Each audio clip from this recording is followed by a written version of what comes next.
Geography lecture series. Hello students, I welcome you all in this geography lecture series. So in today class we will study the interior of the earth. आज की class में हम interior of the अर्थ को पढ़ने जा रहे हैं. ये टॉपिक हमारे लिए बहुत इंपॉर्टेंट है. After studying this topic we will be in better position to understand the concept like volcano, earthquake and plate tectonic theory. So let us start the lecture. This is our table of content. In the table of content our first topic is why it is important to study the interior of the earth. इस बात को देखेंगे कि why it is important to study the interior of the earth means कि अर्थ के interior को पढ़ना, को जानना या समझना क्यों जरूरी है हमारे लिए. There are two approaches to study the interior of the earth, direct and indirect. हम उन दोनों मेथड्स को देखेंगे, दोनों अप्रोचेस को देखेंगे जो अर्थ को इंटीरियर को समझने में अभी तक की नॉन मेथड्स हैं या नॉन अप्रोचेस हैं. Then we will study the structure of the earth. Under the structure of the earth we have two model, static model and dynamic model. इन दोनों मॉडल के बेसिस पे हम अर्थ के स्ट्रक्चर को समझने की कोशिश करेंगे. Then we will study the various discontinuities in the earth interior. As we move from the surface of earth to the interior of the earth, we encounter with various type of discontinuities. तो उन discontinuities के बारे में भी हम पढ़ेंगे. उसके बाद we will study the chemical composition of earth crust and whole earth element wise. Element wise क्या इनका केमिकल कंपोजिशन है क्रस्ट का और अर्थ के और पूरा इंटायर अर्थ का. ठीक है, इसको हम लोग स्टडी करेंगे. Now why it is important to study the interior of the earth. अगर हम इस बात की बात करें तो देयर आर फ्यू रीजन्स और फ्यू पॉइंट्स विच से why it is important to study the interior of the earth. पहली बात कि if we study the interior of the earth then we will better position to understand the nature of earth materials. हमें earth के materials के बारे में, इसके elemental composition के बारे में, किस तरह के मटेरियल्स मिलकर अर्थ बना है, इसके बारे में हमें इंफॉर्मेशन मिलेगी. सेकंड, हम अर्थ के इंटीरियर को समझने के बाद हम जैसे phenomena like earthquake, volcano, plate tectonic theory, इन सारे को फिनोमेनास को अच्छी तरीके से समझ पाएंगे. Then we will also able to harness some earth energy. Earth energy जैसे कि अगर हम अर्थ के इंटीरियर में जाएँ तो टेम्परेचर ज़्यादा होता है. उस टेम्परेचर की वजह से वहाँ थर्मल एनर्जी होती है जिसको हम लोग जियो थर्मल एनर्जी बोलते हैं. तो उस थर्मल एनर्जी को भी हम हार्नेस कर पाएंगे after study the interior of the earth. And there also resources present in the interior of the earth. Mineral resources are present, there various type of mineral resources are present in the interior of the earth. तो हम उसके बारे में हमें information मिल पाएगी. और at last अर्थ के interior को स्टडी करने के बाद हम ये जान पाएंगे कि अर्थ का एलिमेंटल कंपोजिशन कैसा है. और इसके बेसिस पे अगर हम कुछ स्पेस प्रोग्राम अपना प्लान करते हैं और वहाँ पे अगर हम कुछ प्लैनेट्स पे अगर हम जाते हैं तो उस प्लैनेट के सरफेस को स्टडी करके हम कंपेयर कर पाएंगे कि what are the similarity in terms of chemical composition between that planet and earth. So ये सारे हेल्प हमें मिलेंगी अर्थ के इंटीरियर को स्टडी करने के बाद. ठीक है, इन सारी बातों को हम जान पाएंगे. आइए अब हम देखते हैं कि अर्थ को इंटीरियर करने के क्या हमारे पास मेथड्स हैं, क्या अप्रोचेज हैं. So we have two approaches to study the interior of the earth. That is two approaches to study the interior of the earth, that is direct and indirect. अगर हम direct method की बात करें या direct approach की बात करें तो डायरेक्ट अप्रोच में हम क्या करते हैं, अर्थ के इंटीरियर को डायरेक्टली समझने की कोशिश करते हैं. डायरेक्टली मतलब ये हुआ कि हम या तो ड्रिलिंग की हेल्प लें, माइनिंग करें, या जो वॉल्केनिक इरप्शन से जो लावा इरप्ट आउट होती हैं, जो अंदर से लावा निकल के आती हैं, उन लावा की स्टडी करें तो उससे हमें अर्थ के इंटीरियर के बारे में कुछ इन्फॉर्मेशन मिल पाएगी. वहीं अगर हम इनडायरेक्ट मेथड की बात करें तो इनडायरेक्ट मेथड के थ्रू भी हम अर्थ के इंटीरियर की स्टडी करते हैं. और इन इनडायरेक्ट मेथड में मेटेरॉइड्स की स्टडी हम लोग करते हैं, मैग्नेटिक सर्वे करते हैं, ग्रेविटेशनल फोर्सेस की स्टडी करते हैं एंड सेस्मिक वेव की स्टडी करते हैं. अगर मेटेरॉइड्स के बारे में बात करें तो जो मेटेरॉइड्स हैं इनकी स्टडी करके हमें ये पता चलता है कि जैसा मेटेरॉइड्स का एलिमेंटल कंपोजिशन है इसके बारे में हम पता कर पाते हैं कि मोर और लेस हम एक्स्ट्रापोलेट कर पाते हैं कि हाँ कुछ इस टाइप का केमिकल कंपोजिशन हो सकता है अर्थ का मेटेरॉइड्स की स्टडी करने के बाद. हालांकि फिजिकल स्टेट्स के बारे में, अर्थ के जो इंटीरियर में जो फिजिकल स्टेट्स हैं उसके बारे में तो इससे नहीं पता कर पाते हैं, बट समहाउ एलिमेंटल कंपोजिशन के बारे में हम कुछ इन्फॉर्मेशन ले पाते हैं. अगर हम मैग्नेटिक सर्वे की बात करें तो अर्थ की अपनी एक मैग्नेटिक फील्ड होती है. उन मैग्नेटिक फील्ड को स्टडी करके हम ये जानने की कोशिश करते हैं कि अर्थ का इंटीरियर कैसा है, हमारा सॉलिड है, लिक्विड है, ठीक है, इनके बारे में, या सेमी सॉलिड है, इसके बारे में हम लोग जानने की कोशिश करते हैं. ग्रेविटेशनल फोर्सेस की अगर बात की जाए तो ग्रेविटेशनल फोर्सेस वेरी करती हैं अर्थ पे प्लेस टू प्लेस, और ये वेरिएशन आपको पोल्स और इक्वेटर पे ज़्यादा देखने को मिलेगा. और उसके अलावा अगर हम डेप्थ में भी नीचे जाएँ तो अगर जैसे जैसे हम नीचे जाते हैं तो भी जो ग्रेविटेशनल फोर्सेस हैं उनकी मैग्नीट्यूड्स वेरी करती हैं। तो ग्रेविटेशनल फोर्सेस में वेरिएशन का मतलब ही है कि डेंसिटी में वेरिएशन। ठीक है, तो ग्रेविटेशनल फोर्सेस में वेरिएशन इस बात को इंडिकेट करती हैं कि अर्थ के जो स्ट्रक्चर है या इंटीरियर्स जो हैं, जैसे हम सरफेस से अगर डाउन जाए, नीचे डेप्थ में जाए, तो इंटीरियर बिल्कुल एक जैसी नहीं है, डेंसिटी अलग अलग है। ठीक है, वो भी इस बात को इंडिकेट करती है कि कहीं कोई रीजन सॉलिड हो सकता है, कोई मोल्टेन स्टेट में हो सकता है, कोई लिक्विड हो सकता है। उसके बाद सेस्मिक वेव। अगर हम सेस्मिक वेव की बात करें तो जब अर्थक्वेक आता है तो एक अर्थक्वेक आने पे एक एनर्जी इरप्ट होती है। वो energy in the form of wave travel करती है, जिसको हम लोग सेस्मिक वेव बोलते हैं। हम उन वेव की कैरेक्टरिस्टिक को स्टडी करते हैं, उनके मैग्नीट्यूड को देखते हैं, उनकी इंटेंसिटी को देखते हैं, उनके नेचर को समझते हैं, और दैट उस बेसिस पे हम अर्थ के इंटीरियर्स को समझने की कोशिश करते हैं। तो ये one of the strongest method है अर्थ के इंटीरियर को समझने का, सेस्मिक वेव। इसके बारे में अर्थक्वेक जब हम पढ़ेंगे तो सेस्मिक वेव की सारी प्रॉपर्टीज़ के बारे में वहाँ पे हम डिटेल में पढ़ेंगे। ठीक है, वहीं ये जो दो मेथड है हमारे पास, डायरेक्ट मेथड और इनडायरेक्ट मेथड, ये मेथड बहुत कंक्लूसिव मेथड नहीं है अर्थ के इंटीरियर को जानने का। Although they provide some good information, काफ़ी इन्फॉर्मेशन मिलती है इनसे, और इस तरह की इन्फॉर्मेशन मिलती है कि हाँ, जो साइंटिफिकली या हम साइंटिफिक बेसिस पे ही इन्फॉर्मेशन ये लेते हैं, है ना, साइंटिफिकली अप्रूवेड इन्फॉर्मेशन है ये, बट ये कंक्लूसिव नहीं है, क्योंकि हम फिजिकली तो अर्थ के इंटीरियर में जा नहीं सकते। हम या तो कुछ डायरेक्ट या इनडायरेक्ट, अब डायरेक्ट मेथड में क्या है, डायरेक्ट मेथड की अपनी एक लिमिटेशंस है, क्योंकि ड्रिलिंग माइनिंग हम कहाँ तक कर पाएंगे, फ्यू किलोमीटर तक, 1200 किलोमीटर से ज़्यादा तक हम माइनिंग नहीं कर सकते हैं। उसके बाद ह्यूमनली पॉसिबल ही नहीं है।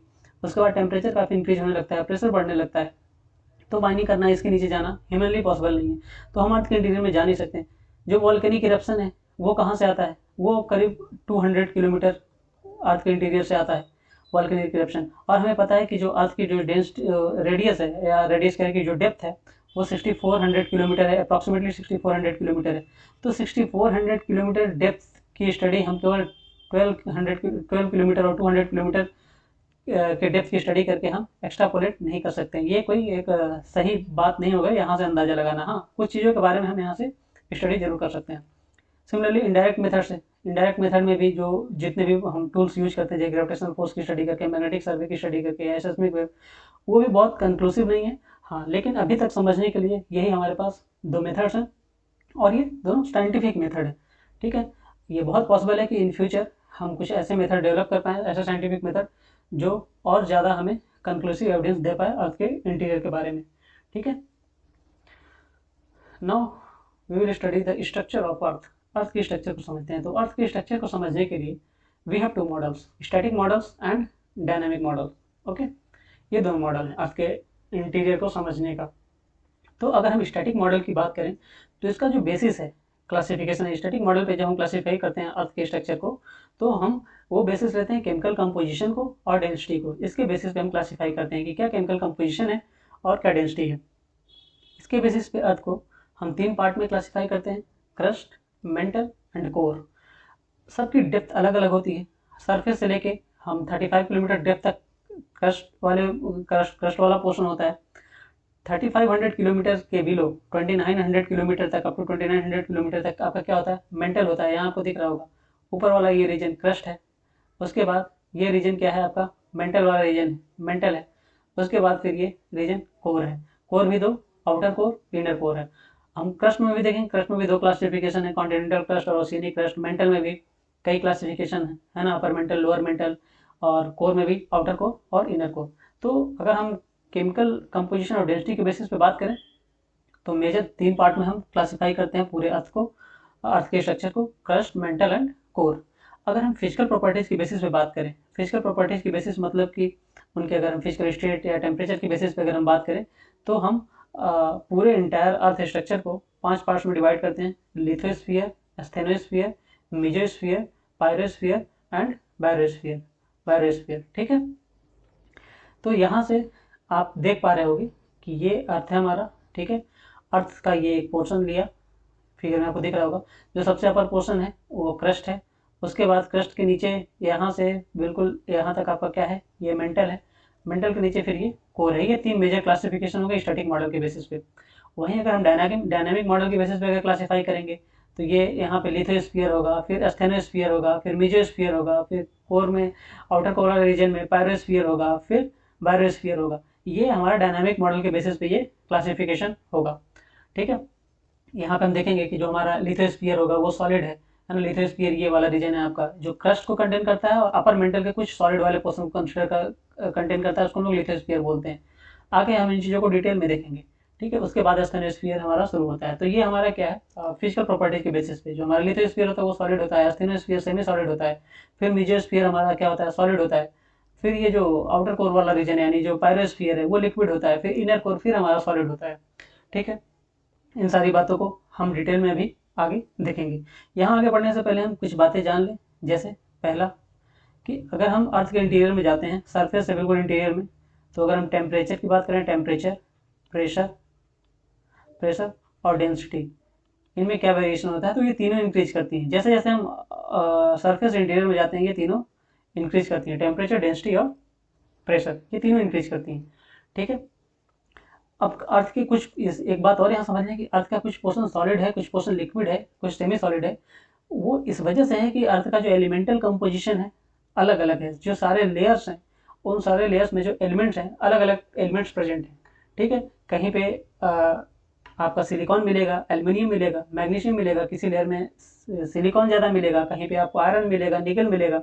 तो उस बेसिस पे वहाँ पे टेम्परेचर क्या है और वो एलिमेंट अगर उस टेम्परेचर की वजह से मेल्ट हो जाता है तो रीजन हमारा क्या हो जाएगा, लिक्विड हो जाएगा या फिर सेमी सॉलिड हो जाएगा। और जिस रीजन में टेम्परेचर ज़्यादा होने की वजह से भी अगर वो इस तरह के मटेरियल से बना है वो रीजन कि वहाँ मेल्ट नहीं हो पा रहा, तो वो रिजिड या सॉलिड रीजन रह जाएगा। बेसिकली क्या होता है कि प्रेशर भी इंक्रीज करता है, तो फिर प्रेशर भी क्या करता है, सॉलिडिफाई करने की कोशिश करता है, ठीक है। बट क्या होता है कि कुछ रीजन में टेम्परेचर इतना डोमिनेटिंग रोल प्ले करता है कि वहाँ पे जो मटेरियल प्रेजेंट होता है, जो एलिमेंट प्रेजेंट होता है, उनको मेल्ट कर देता है प्रेशर हाई होने के बावजूद भी। तो वो उसको सॉलिडिफाई नहीं कर पाता हाई प्रेशर भी, और वो बिल्कुल फिर मोल्टेन स्टेट में, लिक्विड स्टेट में ही रहता है। तो अर्थ के जो डिफरेंट लेयर्स हैं जिसमें हम अगर जो फिजिकल प्रॉपर्टी की बेसिस पे हम क्लासीफाई करते हैं, उसमें कुछ पोर्शन के लिक्विड, सेमी सॉलिड या फिर सॉलिड होने का यही कारण है, ठीक है ना। चलिए आगे पढ़ते हैं। एक एक पोर्शन को अर्थ के लेंगे, क्रस्ट को लेंगे, मेंटल को लेंगे और फिर कोर को लेंगे, और फिर हम वहीं पे हम ये जो डायनामिक मॉडल है उसको भी समझते जाएंगे। तो क्रस्ट से अगर शुरू करें तो जो क्रस्ट है हमारा, ये आउटर मोस्ट सॉलिड पार्ट है अर्थ का। क्रस्ट जो है हमारा क्या है, आउटर मोस्ट सॉलिड पार्ट है अर्थ का आपका, ठीक है। ये आउटर मोस्ट सॉलिड पार्ट है। इसकी जो स्ट्रेच है ये कह सकते हैं कि 5 किलोमीटर से लेकर 35 किलोमीटर तक है। ये 8 किलोमीटर भी लिखा हुआ है, 8 किलोमीटर, 35 किलोमीटर या 5 किलोमीटर से 35 किलोमीटर तक है। ये क्रस्ट जो है हमारा दो पार्ट्स में डिवाइडेड है, एक है कॉन्टिनेंटल क्रस्ट और एक है ओशियनिक क्रस्ट। कॉन्टिनेंटल क्रस्ट जो कॉन्टिनेंट वाला पार्ट है ना, वो कॉन्टिनेंटल क्रस्ट हो गया, और जो ओशियन के नीचे वाला जो लेयर्स है क्रस्ट की, है ना, उसको हम लोग ओशियनिक क्रस्ट बोलते हैं। जो ओशियनिक क्रस्ट की अगर थिकनेस की बात करें तो ये थिनेस्ट होता है, ये 5 किलोमीटर होती है इसकी थिकनेस। और अगर हम कॉन्टिनेंटल क्रस्ट की बात करें तो कॉन्टिनेंटल क्रस्ट की जो थिकनेस होती है वो करीब 35 किलोमीटर होती है, 35 किलोमीटर होती है। बट कुछ रीजन में ये 35 किलोमीटर से भी ज़्यादा होता है, जहाँ पे हिमालय वगैरह होते हैं, जैसे हिमालय वाले रीजन में या जो माउंटेनियस रीजन है वहाँ पे चूँकि सरफेस में माउंटेन भी होते हैं, तो अगर हम उनकी जो थिकनेस होती है वो थोड़ी ज़्यादा होती है 35 किलोमीटर से। बट ऑन एन एवरेज हम कॉन्टिनेंटल क्रस्ट की अगर थिकनेस की बात करें तो वो 35 किलोमीटर है, और जो ओशियनिक क्रस्ट है वो 5 किलोमीटर है, ठीक है। जो कॉन्टिनेंटल क्रस्ट है इनकी डेंसिटी भी अलग है ओशियनिक क्रस्ट से। इनकी डेंसिटी, जो कॉन्टिनेंटल क्रस्ट की डेंसिटी है वो 2.7 ग्राम पर सेंटीमीटर क्यूब मिलेगी आपको, और जो ओशियनिक क्रस्ट है इनकी डेंसिटी 3 ग्राम पर सेंटीमीटर क्यूब है, ठीक है। तो डेंसिटी में भी वेरिएशंस है, ठीक है, ये ध्यान रखेंगे। और कॉन्टिनेंटल क्रस्ट की डेंसिटी, अगर हम डेंसिटी की बात करें तो कॉन्टिनेंटल क्रस्ट की density is less than the oceanic crust की डेंसिटी से, ठीक है ना, इस बात को बिल्कुल ध्यान रखेंगे, ठीक है। ये काफ़ी ब्रिटल होता है चूंकि सॉलिड है ना, और बहुत ब्रिटल होता है ये पोर्शन, ठीक है ना, बहुत ब्रिटल नेचर में होता है। ये जो इंटायर आपका अर्थ क्रस्ट है वो अर्थ के पूरे वॉल्यूम का 1% वॉल्यूम का बनाता है। पूरे अर्थ के वॉल्यूम का 1% वॉल्यूम अर्थ क्रस्ट से बना हुआ है। एंड इंटायर अर्थ के पूरे मास का 0.5% मास लाई कहाँ करता है, अर्थ क्रस्ट में। Earth crust constitutes the 0.5% mass of the whole mass of the earth, ठीक है। इसको ध्यान रखेंगे इस बात को, ठीक है। तो ये बहुत स्मॉल पोर्शन कंस्टिट्यूट करता है, यानी जो क्रस्ट है अर्थ का जिस पे हम लोग हैं रहते हैं, वो काफ़ी स्मॉल पोर्शन है अर्थ का, ठीक है। वही बात है यहाँ पे भी है। अगर ओशियनिक क्रस्ट की थिकनेस की बात करें तो 5 किलोमीटर, कॉन्टिनेंटल क्रस्ट की थिकनेस की बात करें तो 30 किलोमीटर, 35 किलोमीटर, 35 किलोमीटर होता है। डेंसिटी की बात हमने करी ली कि जो ओशियनिक क्रस्ट है उनकी डेंसिटी ज़्यादा है, और जो आपका कॉन्टिनेंटल क्रस्ट है उनकी डेंसिटी कम है। अब अगर हम एलिमेंटल कंपोजिशन की बात कर लें तो जो एलिमेंटल कंपोजिशन है आपका कॉन्टिनेंटल क्रस्ट में, इसमें आपको सिलिकॉन मिलेंगे और एल्यूमिनियम मिलेंगे। इसको सीमा बोलते हैं हम लोग, सीमा बोलते हैं, सॉरी सियाल बोलते हैं, सीमा सीमा नहीं सियाल, सियाल, ठीक है। वहीं अगर हम ओशियनिक क्रस्ट की बात करें तो यहाँ पे आपको सिलिकॉन मिलेंगे, सिलिकॉन मिलेगा और मैग्नीशियम, मैग्नीशियम मिलेगा, मैग्नीशियम मिलेगा। इसको हम लोग सीमा बोलते हैं। तो ओशियनिक क्रस्ट में जो एलिमेंट मिलेंगे आपको सिलिकॉन और मैग्नीशियम मिलेंगे, और कॉन्टिनेंटल क्रस्ट में मिलेगा सिलिकॉन और एल्युमिनियम। तो इस बात को भी हम लोग बिल्कुल ध्यान रखेंगे। अब यहाँ पे हम एक आपको बिल्कुल डॉटेड लाइन दिख रही होगी रेड कलर की, ये तो जैसे जैसे हम क्या होता है कि आप पूरा ये जो स्ट्रेच है क्रस्ट का, तो इसमें जैसे हम ऊपर से नीचे अगर आते हैं तो इसकी इसमें भी कुछ प्रॉपर्टीज वेरी करती हैं। डेंसिटी का वेरिएशन होता है, टेम्परेचर का वेरिएशन होता है। पूरा अगर हम सरफेस से बिल्कुल क्रस्ट के बिल्कुल लोअर पार्ट तक आएँ तो प्रॉपर्टीज में वेरिएशन होती है। तो जहाँ से वेरिएशन मिलना चालू होता है वहाँ उस रीजन को हम डिसकंटिन्यूटी बोलते हैं। वहाँ से क्योंकि यहाँ से डिसकंटिन्यूटी हो गई, यानी प्रॉपर्टीज में डिसकंटिन्यूटी जाने लगी, तो जो लाइन सेपरेट करती है उस रीजन को हम बेसिकली कह लेते हैं अपर क्रस्ट और लोअर क्रस्ट। इस रीजन को जो लाइन ऑफ डिसकंटिन्यूटी सेपरेट करती है उसको हम लोग बोलते हैं कोनार्ड डिसकंटिन्यूटीज, उसको हम लोग बोलते हैं कोनार्ड डिसकंटिन्यूटीज। तो इसको बिल्कुल ध्यान रखेंगे। कोनार्ड डिसकंटिन्यूटी कहाँ पे लाई करता है? क्रस्ट वाले रीजन में लाई करता है, और ये सेपरेट करता है अपर क्रस्ट को लोअर क्रस्ट से, ठीक है। चलिए आगे चलते हैं। अब क्रस्ट के बाद वाला रीजन है मेंटल। वो क्रस्ट से लेकर के 2900 किलोमीटर तक, बिल्कुल बिल्कुल क्रस्ट वाले रीजन से लेकर के ये 2900 किलोमीटर तक की जो स्ट्रेच है, यहाँ तक ये क्या है, ये पूरा ये आपका मेंटल है, मेंटल है, ठीक है। ये मेंटल है 2900 किलोमीटर तक, 2900 किलोमीटर तक। कहाँ से? क्रस्ट के नीचे से 2900 किलोमीटर तक ये जो पोर्शन है आपका वो है मेंटल, ठीक है। तो जो यहाँ पे वही है, interior beyond the crust is called mantle and up to which up to 2900 kilometre, ये ध्यान रखेंगे बिल्कुल। यहाँ तक आपको मेंटल मिलेगा, ठीक है। अब यहाँ आप देख रहे होगे कि अगर ये जो है ये क्रस्ट है, क्रस्ट के बाद मेंटल शुरू होता है आपका। तो मेंटल जब हम मेंटल में आते हैं तभी प्रॉपर्टीज में वेरिएशन होगा आपके। तो जो प्रॉपर्टीज में वेरिएशन मिलेगा, ठीक है, तो यानी डिसकंटिन्यूटीज मिलेगी। तो जो क्रस्ट और मेंटल को सेपरेट करती है जो लाइन ऑफ डिसकंटिन्यूटीज, उसको हम लोग बोलते हैं मोहो डिसकंटिन्यूटीज। उसको क्या बोलते हैं? मोहो डिसकंटिन्यूटीज, या मोहोरोविच डिसकंटिन्यूटीज बोलते हैं, मोहोरोविच डिसकंटिन्यूटीज बोलते हैं, ठीक है। इसको ध्यान रखेंगे। मेंटल की कहाँ तक है स्ट्रेच? अर्थ में 2900 किलोमीटर तक आपको मेंटल मिलेगा। इसके बाद एक और इम्पॉर्टेंट बात कि जो इंटायर अर्थ का वॉल्यूम है उसका 84% मेंटल कंस्टिट्यूट करता है, और जो इंटायर मास है अर्थ का उसका 67% पार्ट मेंटल ही कंस्टिट्यूट करता है। तो सबसे लार्जेस्ट पार्ट हो गया अर्थ के, बाय वॉल्यूम भी और बाय मास भी। इस बात को हम ध्यान रखेंगे। अगर अर्थ के इसमें मेंटल पोर्शन की डेंसिटी की बात करें तो ये डेंसिटी क्रस्ट वाले पोर्शन से ज़्यादा होती है, और ये वेरी करती है 3.3 से लेकर 5.4 ग्राम पर सेंटीमीटर क्यूब तक। हमने देखा था कि मेंटल में डेंसिटी वेरी करती है कितना, 2.7 ग्राम पर सेंटीमीटर क्यूब टू 3 ग्राम पर सेंटीमीटर क्यूब, है ना। ये कॉन्टिनेंटल पोर्शन की थी, और ये ओशियनिक कॉन्टिनेंटल क्रस्ट की डेंसिटी थी, और ये ओशियनिक क्रस्ट की डेंसिटी थी। बट वहाँ पे आप देख रहे हो कि जो मेंटल पोर्शन में जो डेंसिटी है वो ज़्यादा है ओशियनिक पोर्शन की डेंसिटी से, ठीक है। अब जैसे हम लोगों ने ये तो देख लिया कि फिजिकल बेसिस पे ये मेंटल है, ठीक है, मेंटल को हमने देख लिया। अगर हम डायनामिक बेसिस पे देखें अगर मेंटल के पार्ट को, तो ये लिथोस्फीयर, एस्थेनोस्फीयर और क्या कहते हैं इसको, मीजोस्फीयर, ये 3 पार्ट में है। मीजोस्फीयर, मीजोस्फीयर 3 पार्ट में डिवाइडेड है। तो जो लिथोस्फीयर है इसको बहुत केयरफुली यहाँ देखेंगे कि लिथोस्फीयर जो है ये पूरे क्रस्ट वाले रीजन को और जो मेंटल का अपर मेंटल का जो सॉलिड पार्ट है उसको इंक्लूड करता है। अगर हम पूरे इंटायर क्रस्ट को ले लें और अपर मेंटल के सॉलिड पोर्शन को ले लें, जितना तक वो सॉलिड है, उसको हम बोलते हैं लिथोस्फीयर। तो इसकी जो स्ट्रेच होती है वो बिल्कुल पूरा अपर क्रस्ट, पूरा क्रस्ट वाला पोर्शन से लेकर के 100 किलोमीटर तक, 100 किलोमीटर तक का जो रीजन होता है अर्थ के इंटीरियर में, उसको हम लोग लिथोस्फीयर बोलते हैं। और ये क्या होता है हमारा, ये सॉलिड रीजन होता है। लिथोस्फीयर कैसा होता है हमारा, ये आपका सॉलिड होता है, ये सॉलिड रीजन होगा लिथोस्फीयर आपका।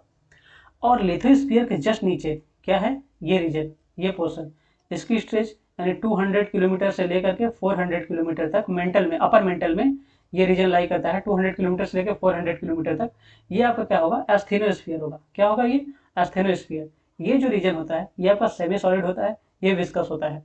जो वॉल्केनिक मैग्मा होते हैं वो इस रीजन में लाई करते हैं, एस्थेनोस्फीयर में, है ना। जो वॉल्केनिक इरप्शन में जो लावा निकलता है वो लावा यहीं पे लाई करता है, ये एस्थेनोस्फीयर वाले रीजन में, ठीक है। तो ये रीजन सेमी सॉलिड रीजन होता है या प्लास्टिक रीजन भी हम इसको बोलते हैं, तो इस बात को बिल्कुल ध्यान रखेंगे।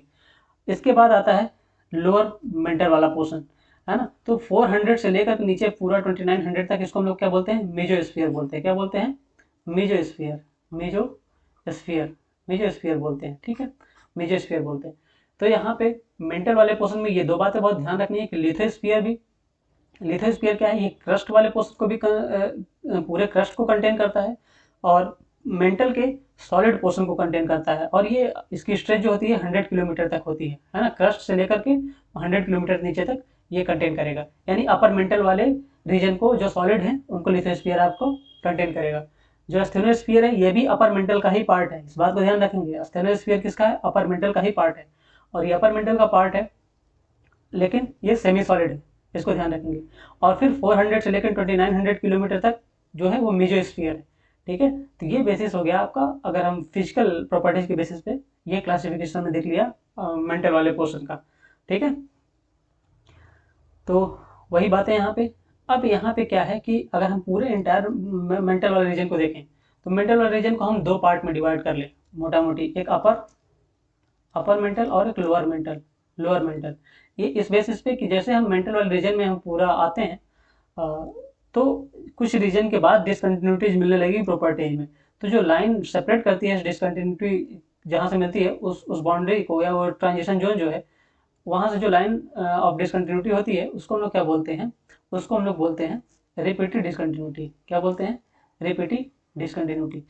एक बात और, जब हम क्रस्ट से जब मेंटल में आते हैं, तो जो लाइन ऑफ डिसकंटिन्यूटी हमें मिलती है उसको हम बोलते हैं मोहो डिसकंटिन्यूटी, मोहो डिसकंटिन्यूटी, ठीक है। जैसा कि आप यहाँ पे देखोगे ये आपका क्रस्ट है, क्रस्ट से जब आप इधर मेंटल में आओगे तो ये जो लाइन ऑफ डिसकंटिन्यूटी है ये क्या है, मोहो डिसकंटिन्यूटी है, ठीक है।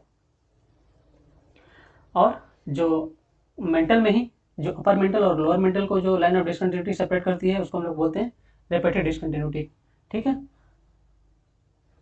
नहीं, अब हम लोग कोर वाले रीजन को समझते हैं।